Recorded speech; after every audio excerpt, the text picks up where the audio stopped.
Shalom, మీకు సమాధానం కలుగునుగాక. లూకాసు వార్త 15వ అధ్యాయము. ఒకప్పుడు సమస్తమైన సుంకర్లను పాపులను ఆయన బోధ వినుటకు ఆయన దగ్గరకు వచ్చుచుండగా పరిసయ్యులను శాస్త్రులను అది చూచి ఇతడు పాపులను చేర్చుకుని వారితో కూడా భోజనం చేయుచున్నాడని చాలా సణుగుకొనిరి. అందుకైన వారితో ఈ ఉపమానం చెప్పెను. మీలో ఏ మనుష్యునికైనను 100 గొర్రెలు కలిగి ఉండగా వాటిలో ఒకటి తప్పిపోయిన ఎడల అతడు 99 అడవిలో విడిచిపెట్టి తప్పిపోయినది దొరుకు వరకు దాన్ని వెదక వెళ్ళడా? అది దొరికినప్పుడు సంతోషముతో దానిని తన భుజముల మీద వేసుకుని ఇంటికి వచ్చి తన స్నేహితులను పొరుగువారిని పిలిచి, మీరు నాతో కూడా సంతోషించుడి, తప్పిపోయిన నా గొర్రె దొరికినదని వారితో చెప్పును కదా. అటువలే మారు మనసు అక్కరలేని 99 మంది నీతిమంతుల విషయమై కలుగు సంతోషం కంటే మారు మనసు పొందు ఒక పాపి విషయమై పరలోకమందు ఎక్కువ సంతోషం కలుగును. ఏ స్త్రీకైనను 10 వెండి నాణెములు ఉండగా వాటిలో ఒక నాణెం పోగొట్టుకుంటే ఆమె దీపం వెలిగించి ఇల్లు ఊడ్చి అది దొరుకు వరకు జాగ్రత్తగా వెదకదా? అది దొరికినప్పుడు తన చెలికత్తెలను పొరుగువారిని పిలిచి, నాతో కూడా సంతోషించుడి, నేను పోగొట్టుకున్న నాణెము దొరికినదని వారితో చెప్పును కదా. అటువలే మారు మనసు పొందు ఒక పాపి విషయమై దేవుని దూతల ఎదుట సంతోషం కలుగునని మీతో చెప్పుచున్నానెను. మరియు ఆయన ఇట్లనెను, ఒక మనుషునికి 2 కుమారులుండిరి. వారిలో చిన్నవాడు తండ్రి ఆస్తిలో నాకు వచ్చు భాగము నిమ్మని తన తండ్రిని అడుగగా అతడు వారికి తన ఆస్తిని పంచిపెట్టెను. కొన్ని దినములైన తరువాత చిన్న కుమారుడు సమస్తమును కూర్చుకొని దూరదేశమునకు ప్రయాణమైపోయి అచ్చట తన ఆస్తిని దుర్యాపారము వలన పాడు చేసెను. అదంతయు ఖర్చు చేసిన తరువాత ఆ దేశమందు గొప్ప కరువు రాగా వాడు ఇబ్బంది పడసాగి వెళ్ళి ఆ దేశస్థులతో ఒకని చెంత చేరెను.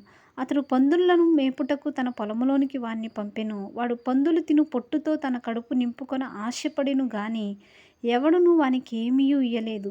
అయితే బుద్ధి వచ్చినప్పుడు వాడు, నా తండ్రి యొద్ద ఎంతోమంది కూలివాండ్రకు అన్నము సమృద్ధిగా ఉన్నది, నేనైతే ఇక్కడ ఆకలికి చచ్చిపోవచ్చున్నాను. నేను లేచి నా తండ్రి యొద్దకు వెళ్ళి, తండ్రి, నేను పరలోకమునకును విరోధముగాను నీ ఎదుటను పాపం చేసి తిని ఇక మీదట నీ కుమారుణ్ణని అనిపించుకొనుటకు యోగ్యుడను కాను. నన్ను నీ కూలివానిలో ఒకనిగా పెట్టుకొనుమని అతనితో చెప్పుదుననుకుని లేచి తండ్రి యొద్దకు వచ్చెను. వాడింకా దూరముగా ఉన్నప్పుడు తండ్రి వానిని చూచి కనికరపడి పరిగెత్తి వాని మెడ మీద ముద్దు పెట్టుకొనెను. అప్పుడు ఆ కుమారుడు అతనితో, తండ్రి, నేను పరలోకమునకు విరోధముగాను నీ ఎదుటను పాపం చేసి తిని ఇక మీదట నీ కుమారుణ్ణని అనిపించుకొనుటకు యోగ్యుడను కాననెను.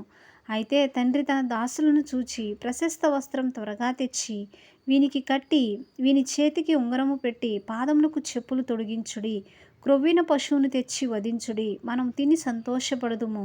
ఈ నా కుమారుడు చనిపోయి మరలా బ్రతికెను, తప్పిపోయి దొరికెనని చెప్పెను. అంతట వారు సంతోషపడసాగిరి. అప్పుడు అతని పెద్ద కుమారుడు పొలములో ఉండెను.